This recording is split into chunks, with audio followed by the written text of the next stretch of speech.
What are you guys saying? Speci here. Today it is the list that got me to 2,620 MMR last season with Squirtle, the highest Squirtle score achieved. This deck is absolutely crazy good.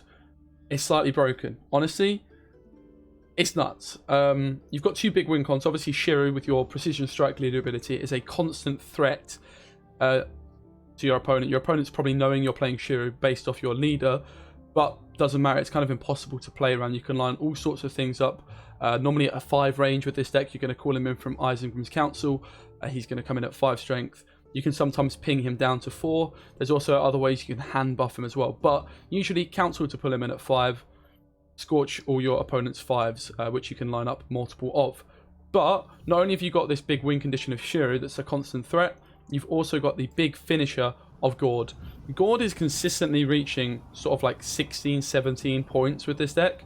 You can also hand buff him as well, which when he's got last say basically means you've got uninteractable points, which a lot of decks like SK really need to sort of interact with your side of the board to get their points. Similar with Nilfgaard as well, with poison and stuff like that. Whereas if you're just not playing that many units in round 3 and you're just stacking your points on this Gord, as long as he's last say, jobs are good.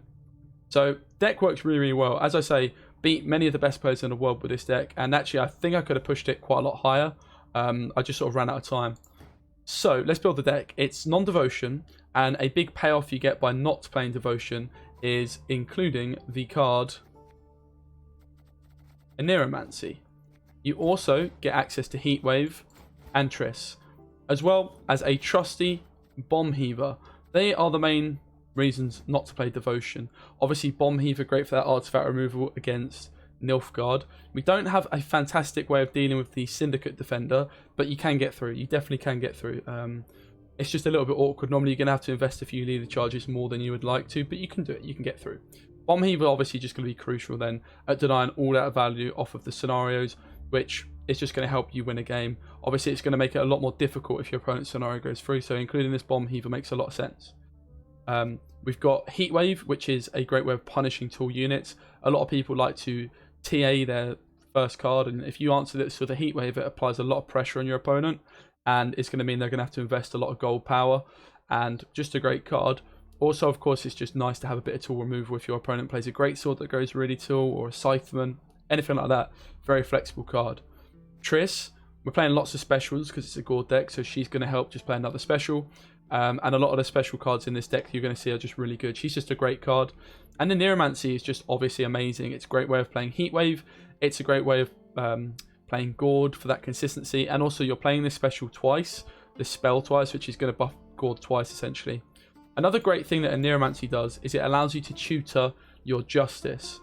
In the non-devotion, or sorry, in the devotion version of this list, a lot of the time Justice is just at the bottom of your deck and it feels kind of terrible. You end up including a lot of dwarfs and all that sort of thing. For this particular list, I'm just using 2 dwarfs because we can consistently pull this Justice out. Justice is an incredibly high tempo play at 11 points of tempo because your Marauder's going to go into 6 by the time you pass. But obviously if you've got both Marauders down, the second one's going to go up to 8 points after a few turns. So just an amazing card, and the Aneromancy being able to tutor it is huge. We've got Isengrim's Council. This is of course going to be your main use for funding Schirru. He is the only elf in this deck, and Isengrim's Council is going to buff him by 2 then, which is just really, really useful. Gives you loads of flexibility and just great consistency. But also Dwarf, a lot of the time, because you've only got these 2 Marauders, you might want to use this Council to pull Gord in certain situations as well. So you've got an extra tutor for Gord. Let's say you've just drawn really badly.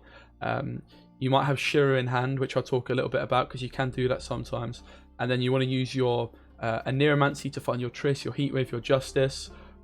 You can then use Council to find Gord, which is going to be really nice, just as an extra option. Also, of course, it can find a Dryad as well, which we don't have loads of. So you've got some pretty good consistency in finding a great card with this Council. So it's just a fantastic, fantastic card.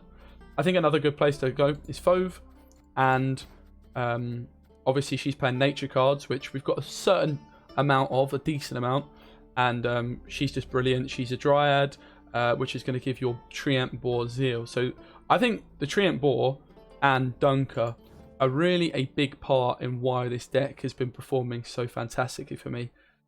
Treant Boar is quite an incredible card because On the surface, it doesn't look like that much, but if you've got a Dryad down, you're getting an instant 2 damage, and this card demands an answer of like a Thunder or something. Which, okay, Thunders aren't that difficult to find, but even then, it's playing for 7 points, and your opponent's having to sink some removal into this card. But also, at the same time, is you can line your opponent's units up with your Schirru. You can line it up for things like your Rebukes, your Thunders for removal, and all that sort of thing. But another area this card comes in fantastically with is if you can get it buffed up to, let's say, 7 points, well, then it's incredibly difficult to remove. So, this is again where the Circle of Lives come in. I am a massive fan of this card because it's removal, yeah, which is great, but also it's hand buff. So, as I mentioned, you can hand buff Gord if you've got Last Say, for sort of saying having uninteractable points against SK. That's very useful. You could buff your Dunker up if you're worried that she's going to get removed. Hit your Boar. And obviously, if I'm going second and I'm in round 1, these Circle of Lives are just actually being able to remove engines, save my Rebukes for another time, potentially, and buff up some important cards in my hand. Now, if you get the Death Blow, it's a selected card. But if you don't get the Death Blow, it's going to boost a random Scoia'tael unit. Now, we don't actually have many Scoia'tael units, so a lot of the time, you can just play down some of your bad bronze cards that you don't want to catch the hand buffs, like the Marauders. And then the Circle of Life is going to buff the card you're looking for anyway. Maybe it's Dunker, maybe it's Treantboar. And obviously, you can high roll it as well. And Fove's quite a nice one as well, for like a nice tempo play in round 3. Fove into Council into Schirru can just be a devastating finisher, as well as Fove into Council into Gord. That's an incredible amount of points if you've got any hand buffs on there. So Circle of Life is absolutely brilliant, and I love it. And Dunker similarly, Circle of Lives come in particularly clutch when you're going second, but Dunker just gives you so much value when you're going first, because you just use your tactical advantage on her in most matchups. And what's your opponent going to do? Okay, if it's Nilfgaard, they can Vincent her, so you probably won't do it in that situation. But actually, Nilfgaard finds it very difficult to remove Dunker anyway, apart from Vincent, so you don't normally need to TA her. They can maybe Tourney Joust her and threaten it, but, you know, they're sort of wasting a bit of removal there. A lot of these Nilfgaard decks don't use Assassination, so Dunker's normally quite safe. But let's say, okay, I play my Dunker down against Skellige, and my opponent sinks a Stunning Blow into her. Well, you know, that's a lot. She's now going to be at, she was at 9 power, 1 armor, so she's now just going to be at 3 strength. Well, what can I do? Well, actually, there's a couple of options. We're using one single Adrenaline Rush. This is just incredibly useful because it gives you an option off Triss. So if you put Triss in the back row and it's empty, you've got a chance of finding that Adrenaline Rush, and your Triss is going to be 12 points straight away, which is just amazing. It's a tempo play, great on an open board as well. But also this Adrenaline Rush, great for buffing up Dunker. And let's say I buff up my Treantboar to 7 strength and my opponent sinks in a Thunder. Well, I could just move it to an empty row, hopefully. And use that Adrenaline Rush to put it straight back up to 10 strength. Jobs are good, and your opponent's just played a really low tempo play essentially. You've just traded up 3 points and they've not removed your engine, and you can just keep, you know, your Treantboar going. So this card is absolutely brilliant in this deck. Great option off Triss, great option on your Dunker and your Treantboar, but also as well, there's a few other good targets, and you do need to be slightly careful about this card with some of the cards I'll introduce in a second. Another way as well of buffing up cards that just proves to be such a brilliant card is the Caress. I absolutely love this card. We don't have the most Dryads in the world, but if you've got a Dryad that's playing for 6 points with a Purify, so Poison, of course Rupture, which isn't going to be as much of a thing now Turgvi's caught a massive nerf. So that's a bit of a shame. A lot of these Skellige decks are probably going to end up going back to Morkvarg, which does hurt this deck against Skellige. Turgvi was much more easy to play around, for sure. But this card's still fantastic against Poison, but also just using it as a boost. If you've got like a Fove down, or let's say you're struggling for a proactive play, you could go Fove into Caress.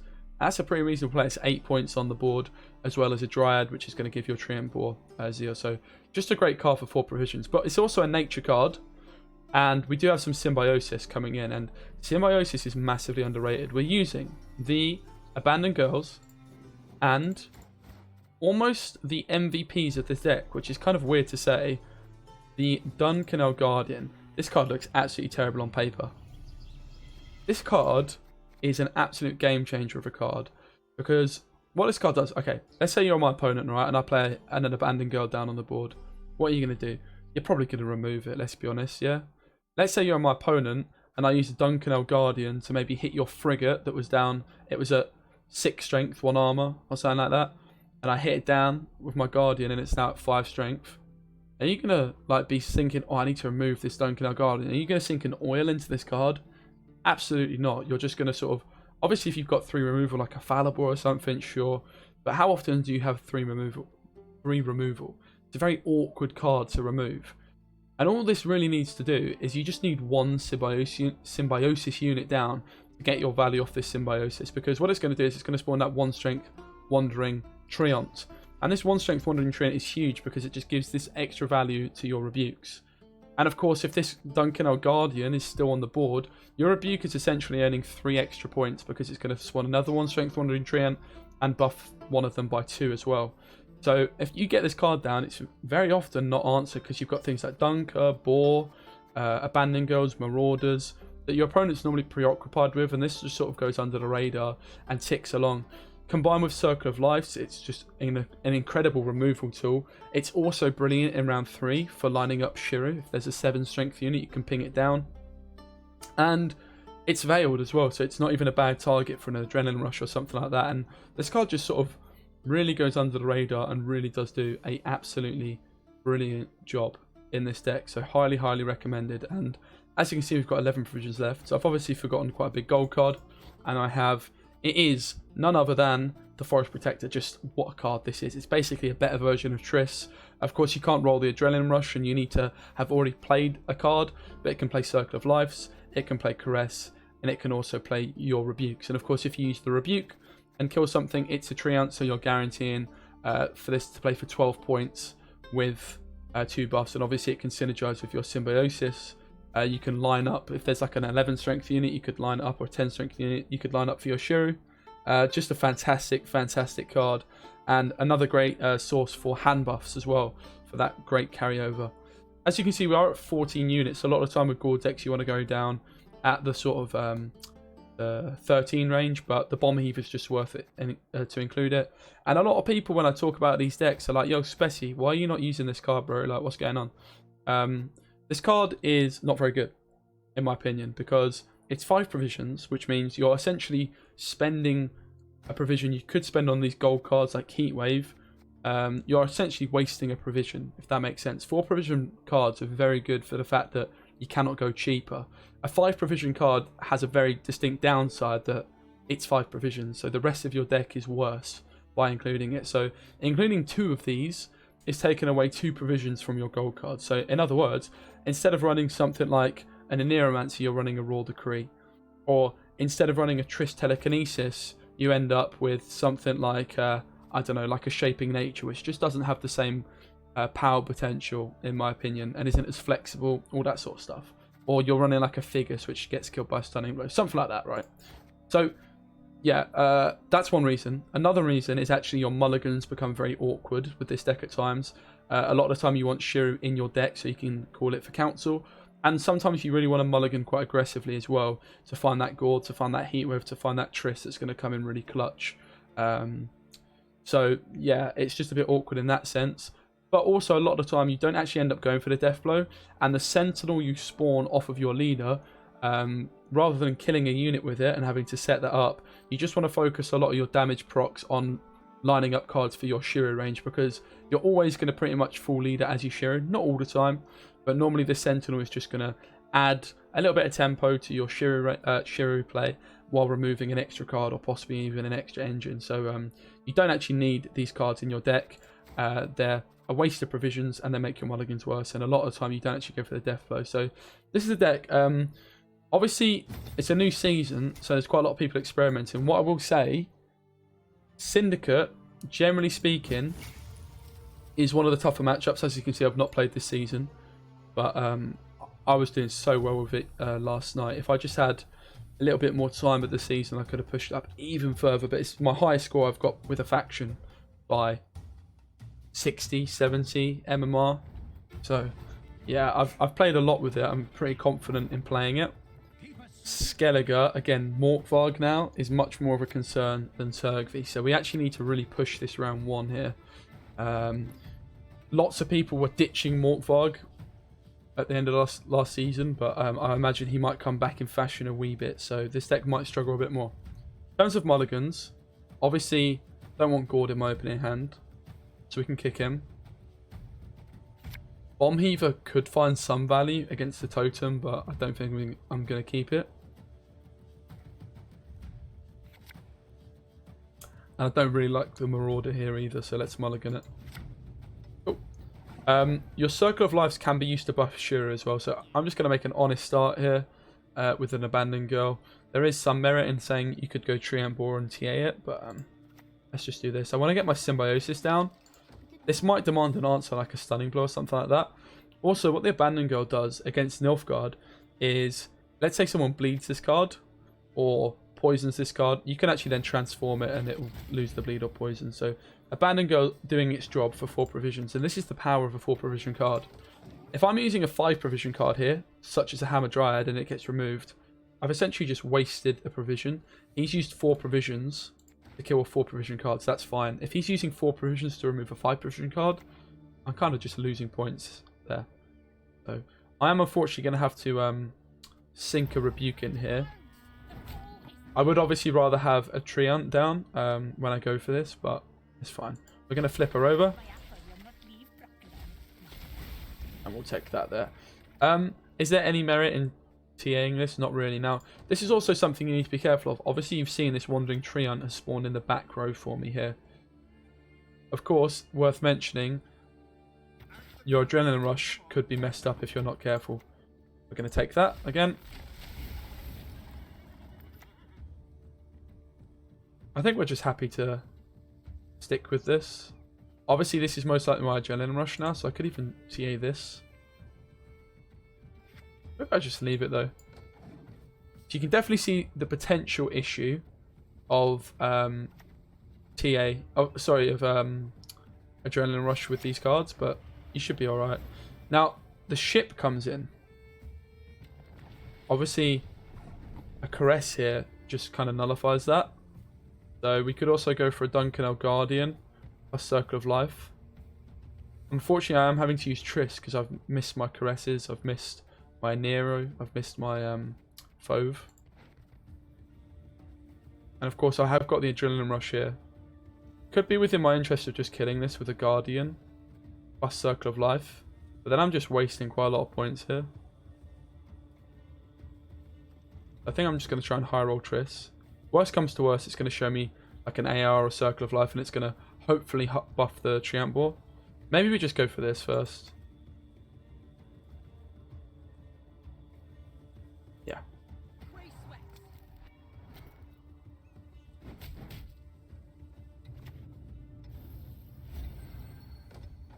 Okay.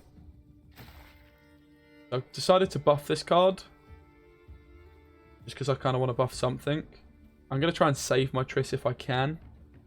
Obviously now my Circle of Life, even if I wasn't using it for removal, would buff up my Treant Boar. Now also, this Circle of Life was amazing against this card, but it now actually transforms earlier than it was previously, which is a bit of a shame. I think we're just going to leave this and let it die now.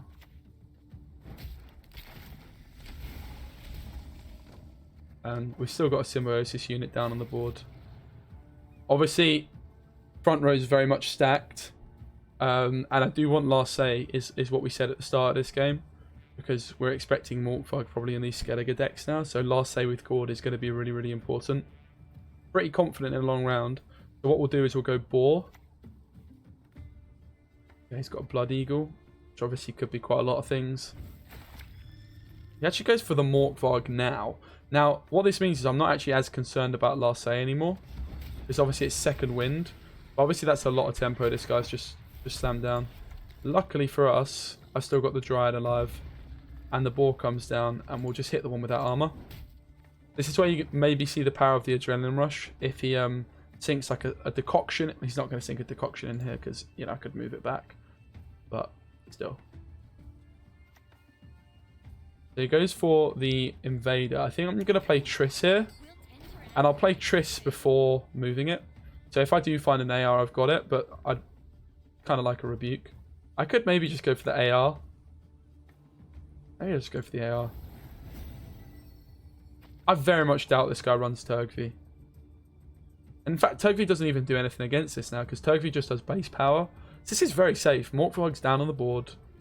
15 strength ball. What could possibly go wrong?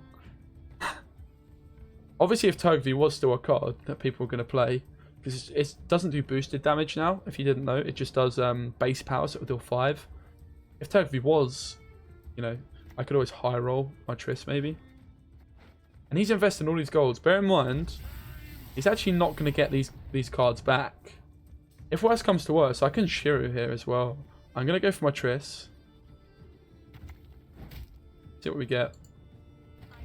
So I've moved it first, which is important. Obviously, Stunning Blow is going to play for 6. Circle of Life, well, I've not got any Scoia'tael units in my hand to buff. It's always just going to be an Adrenaline Rush. 22 Strength Boar. I'll be honest, this has never happened before. This is the biggest boar I have had in my life. And obviously using this council seems terrible because, you know, it's a big part of my win con.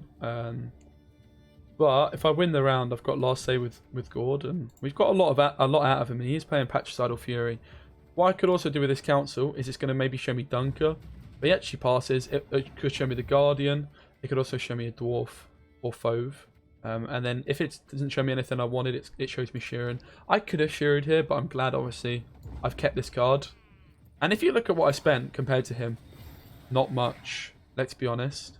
Did not spend much at all. He spent Hemdall, he spent Morkvarg, I spent Triss, and I spent Boar. That's about it, and I spent lots of bronze cards. And that's the power those bronze cards gives you. You sort of saw how many points I got out of just like one Symbiosis unit sticking. Obviously, we had 2 down at one point. This card's good for lining Schirru up, but ultimately, I may as well try and push some mulligans here.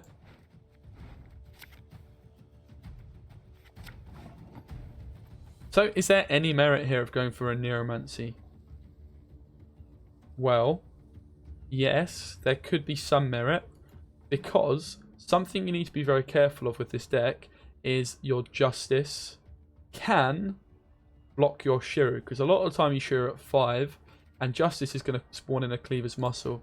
Obviously, my Neuromancy is going to come back into my hand as well.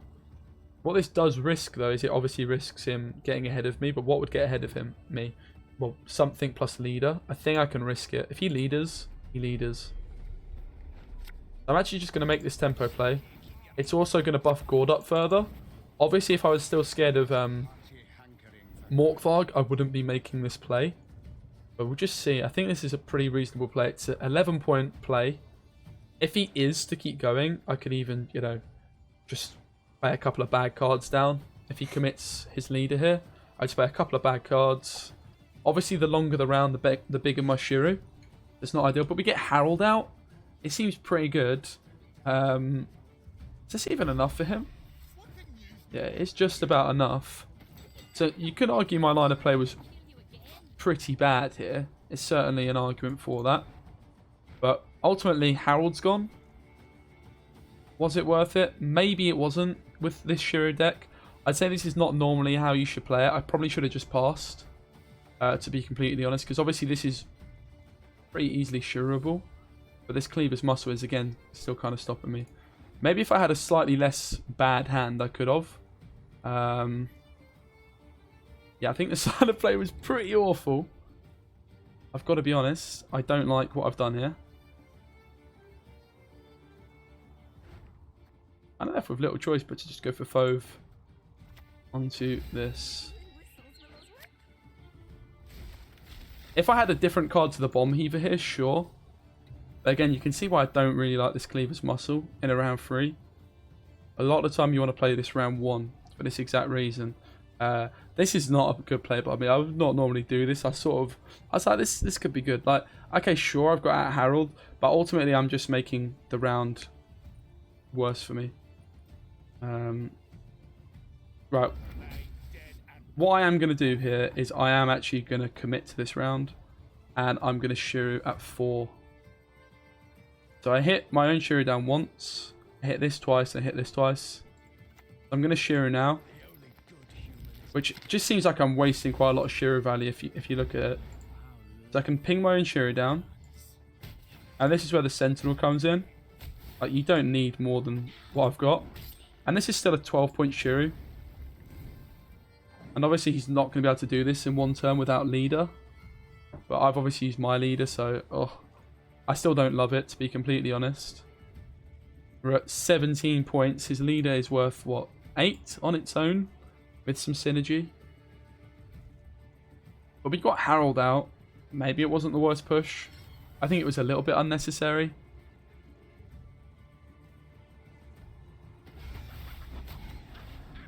So Wild Boar, which to be honest, this card sucks against us usually. Fortunately, it does get him ahead. So we go into the last round. Down a card, but what has he got left? Well, I've got Gord, guaranteed. He's got... What has he got? This is Blood Eagle. His last card was Blood Eagle here. So I probably had a great hand. We basically traded Schirru for Boar and Harold. Could have been worse. I mean, the hand's great here. Got Heatwave. I've got Gord. I've got Forest Protector. No leader charges though. But the totem does feed this pretty nicely here.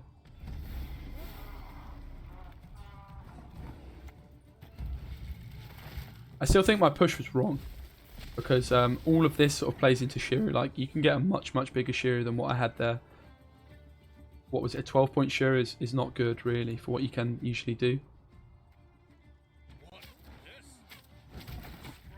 Yeah, this card kind of annoying. Because like, if it was going to go down to 3, I could answer it with Dunker.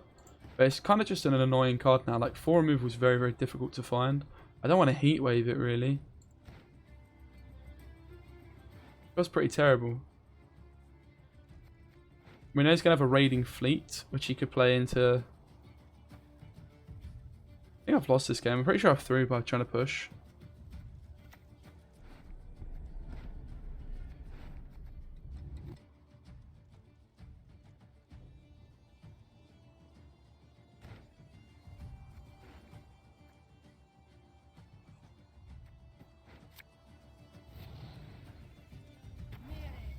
I really hate this player, but I don't feel like I have no choice.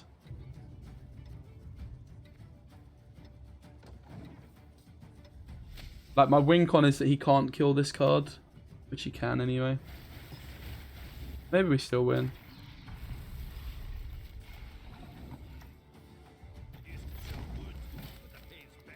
I think we still win. But... oh wow, Vabion as well. Just to add more value to this, which is kind of disgusting, let's be honest. Don't think Skellige needed more support, and I've lost connection. Have I won? Have I lost? I think it's a loss, innit? By the bad push. Trying to make it out. Yeah, it's a loss. So I completely threw this game by passing. I did everything I needed to do round 1. It was against Gravesh as well. Obviously one of the best players in the game. But my push there in round 2 was wrong. To be honest, it was not good.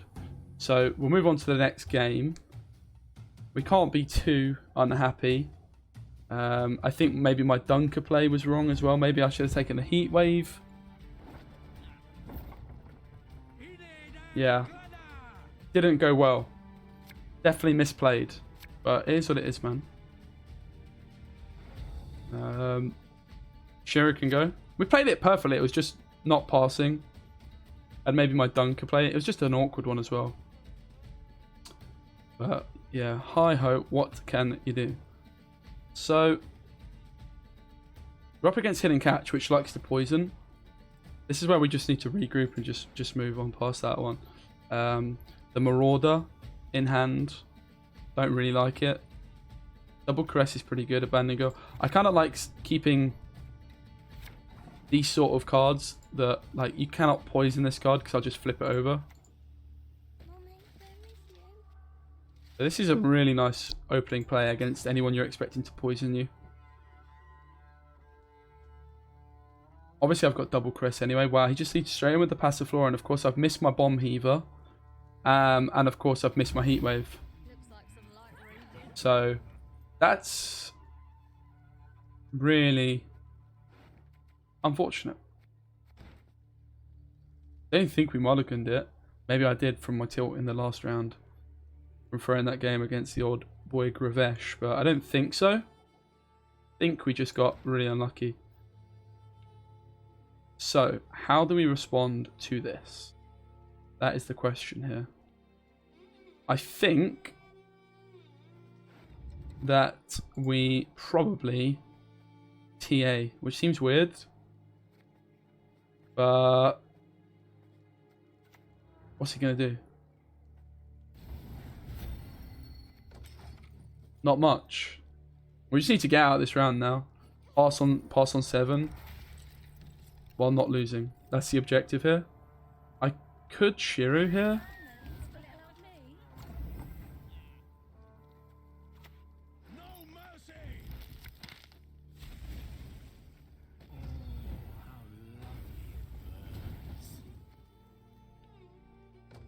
Seems good.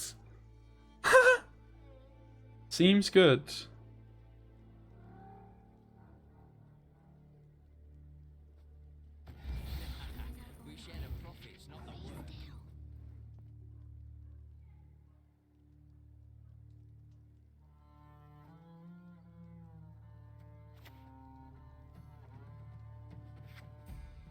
Did I even need to do that? I could have probably could have just slammed tempo, kept my Schirru. I could have just been baited into doing that. I honestly don't think I needed to do it with this abandoned girl.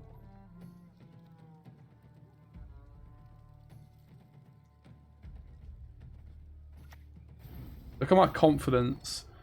Look at my confidence, man.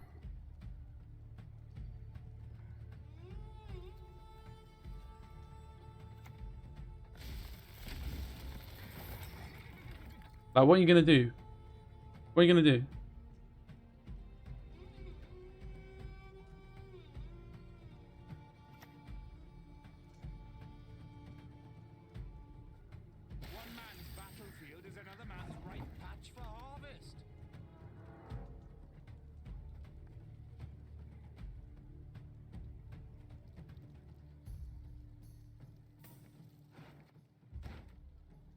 I'm still kind of triggered by the last game.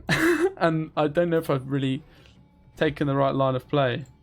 Obviously, like, sure, it seems great to Schirru. Like, okay, sure, he's passiflored but like, if I don't win this round, then what was the point of me Schirruing? Like, sure, his passy's gone, but my Schirru is ultimately gone. Like, we lose a long round, probably.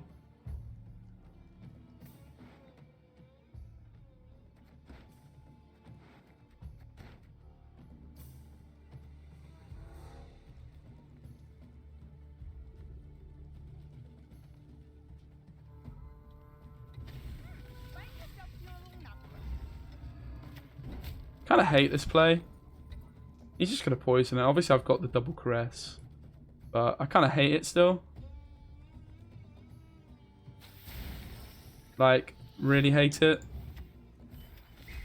It was really dumb, honestly. I've just given him the round. He's got so many poisons, I would imagine, in his hand here. I should have just left her, not flipped around.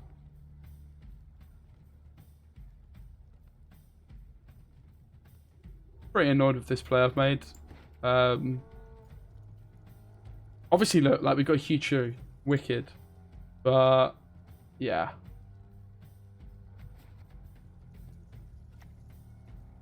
See what I mean? Like, okay, I'm gonna do this, and guess what? He's probably got more.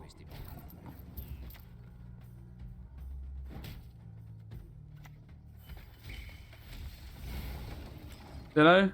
I just didn't need to.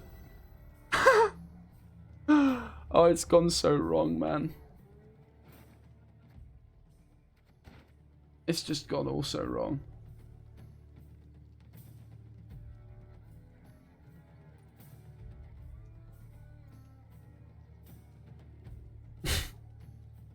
There was no need to do this.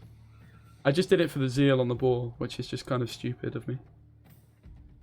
I've just been baited into playing this round. I'm pretty sure we didn't need to with the AR. I could have just gone for AR Triss and then flipped her over. Yeah. Now the thing is, if he's got another poison in his hand, it could be a bait, but I mean, he doesn't actually have any poison in his hand, otherwise I think he would have gone for it there.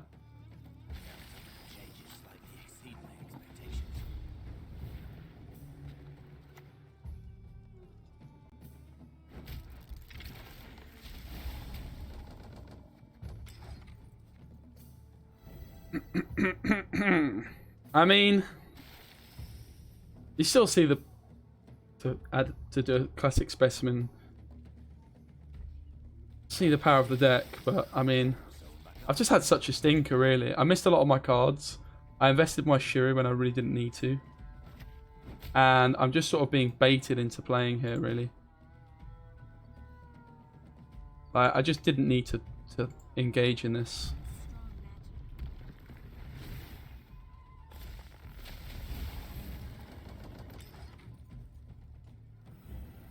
Like, am I going to win this game still? Probably, but it could have been probably a lot easier had I just taken my initial round. He just gave me too much of a tempting Schirru. I'm sure you can understand.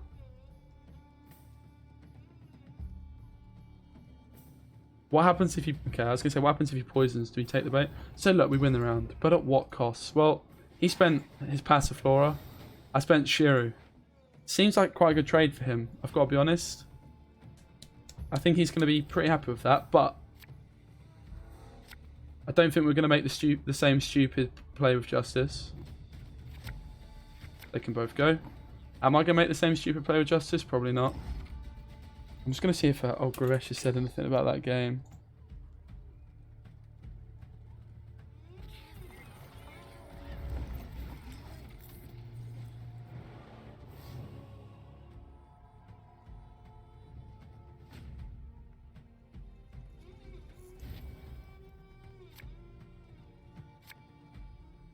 I don't think so. Okay. Gord, obviously the main man here.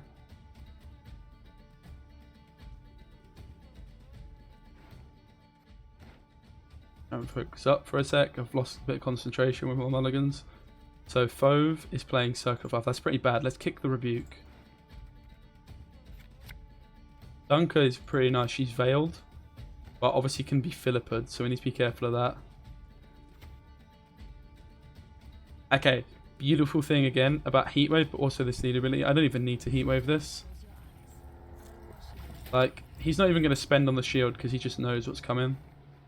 And we're going to lead with the Forest Protector because it obviously puts a body on the board to catch the Rebuke value. But I guess there's some merit in going for Fove because he probably just wants to poison next.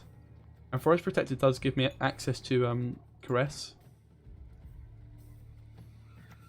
But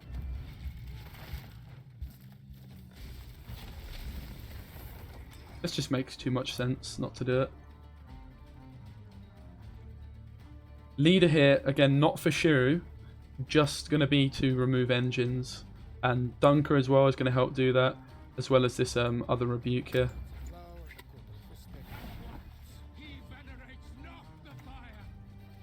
So just go for another Rebuke here, because it's the perfect amount I need. Have gone very tall though with old matey now, and obviously I want to get my Marauders in to get their value. That's just my Heatwave.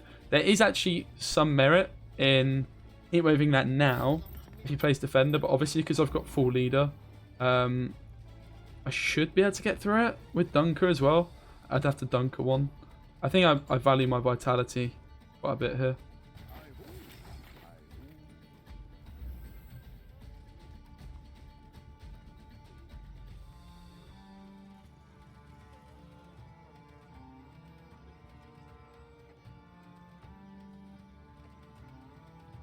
Yeah, I think that first game I just didn't need to push and we won it. It's all about round one, really. Okay, so Philly comes in.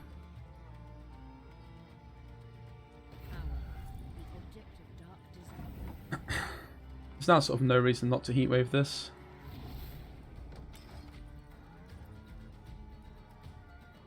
And then if he's to play like a spender, we just try and shut it down. So this actually is a bit of a spender.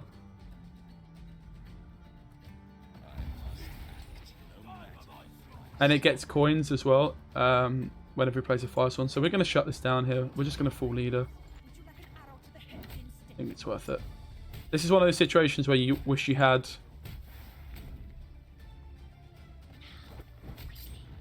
you know, the death blow. But I've got an 11-point play. And however many points Gord is, we'll find out, innit? So we've shut down his spenders, which is really huge. So leader's still even being useful. And you see how Dunker's even good in this deck without the hand buff side of her, which is obviously your usual go-to. We just don't want to get Philippa'd.